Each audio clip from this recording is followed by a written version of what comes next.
Question de M. Louis, au vice-premier ministre, ministre des Affaires étrangères, sur la Syrie.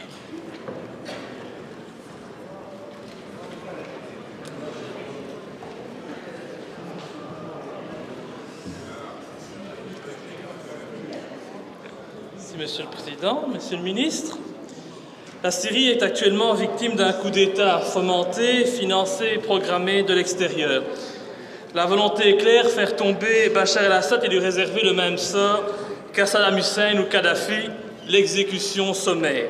Et depuis le fameux 11 septembre, tous les dirigeants influents et réfractaires à l'impérialisme occidental sont tous tombés les uns après les autres. Bizarre, n'est-ce pas? Tout cela au nom de la lutte contre le terrorisme. Quelle aubaine! Et aujourd'hui, il ne reste plus que Bachar el-Assad et l'Iran. Alors je sais que vous devez soutenir les États-Unis dans ce projet global post-11 septembre. Mais je me demande quand même jusqu'où vous êtes prêts à aller. Aujourd'hui, malgré l'appel à la paix de Bachar el-Assad, qui est ouvert au dialogue, la France et la Grande-Bretagne expriment leur souhait d'armer les rebelles syriens qui, eux, en bons démocrates qu'ils sont, refusent les pourparlers, préférant la voie des armes. Les États-Unis ne s'opposent pas au projet franco-britannique. Ben tiens, on en serait étonné. Alors, vu que notre pays est depuis des années le toutou de l'impérialisme américain, je souhaiterais vous demander si vous comptez fournir une aide financière ou des armes aux rebelles syriens. L'avez-vous peut-être déjà fait en cachette? Oui, non, la réponse ne devrait pas être trop compliquée. Mais ne tournons surtout pas autour du pot. D'ailleurs, j'aimerais vous dire que l'armée syrienne libre, eh bien, la soi-disant armée de rebelles, elle n'existe pas et qu'elle est composée de dizaines de petits groupuscules qui se réclament de l'islamisme radical et qui bien souvent viennent de l'étranger et d'ailleurs de Belgique également. Mais j'imagine que vous savez qu'en défendant les rebelles syriens, vous défendez des terroristes face à un pouvoir légitime et progressiste. Alors je sais que le but est d'instaurer le chaos dans la région, un chaos dont l'Occident souhaite profiter à terme. Mais savez-vous, Monsieur le Ministre, que ces rebelles enrôlent de force de jeunes enfants qu'ils transforment en enfants soldats? Êtes-vous prêt à cautionner ceci, Monsieur le Ministre? Ces enfants. Vous voyez ces enfants, Monsieur le Ministre? C'est ça, la soi-disant armée syrienne libre. Eh bien, des enfants qui sont parfois hauts comme 3 pommes, qui portent des armes automatiques et obligés de décapiter leurs victimes. Vous pouvez regarder sur Internet, il y a des vidéos qui circulent. Donc reconnaissez-vous cette réalité dénoncée par l'organisation Save the Children et si oui, persisterez-vous à soutenir le camp du mal? Je vous remercie. Merci beaucoup, M. le ministre Doual.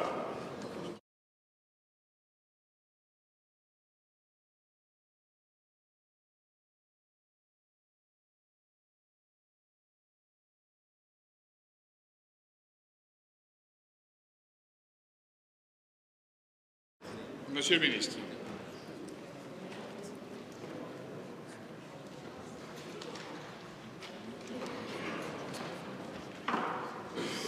Merci, Monsieur le Président.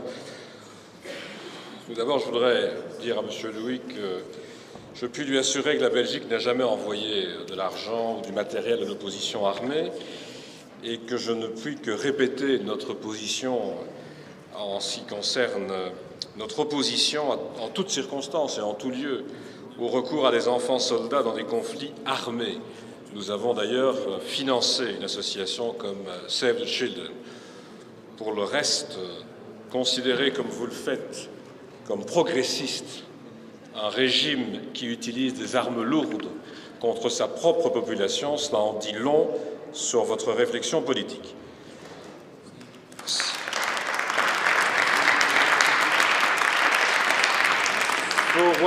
Forward Evolution.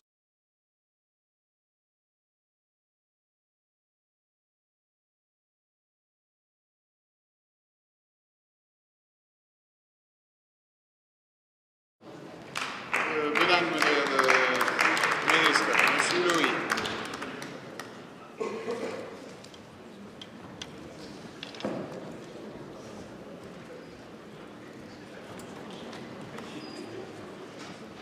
Merci, Monsieur le Ministre. Comme je le constate, presque tous les partis sont favorables à l'armement des rebelles syriens. Mais armer les rebelles syriens, C'est une violation flagrante du droit international, c'est ni plus ni moins soutenir l'invasion et la déstabilisation d'un pays au prix de milliers de victimes innocentes. Armer les rebelles syriens pour renverser un pouvoir légitime, c'est la mise en œuvre d'un projet stratégique, sioniste et financier. C'est en fait jouer le jeu de la manipulation internationale. Mais armer les rebelles syriens qui enrôlent de force des enfants pour les transformer en chair à canon, ce n'est plus une violation du droit international, c'est un crime contre l'humanité. Et en soutenant ces rebelles, c'est ces enfants que vous assassinez.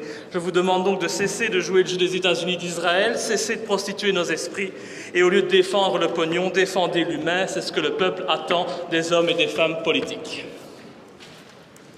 Monsieur De Waal.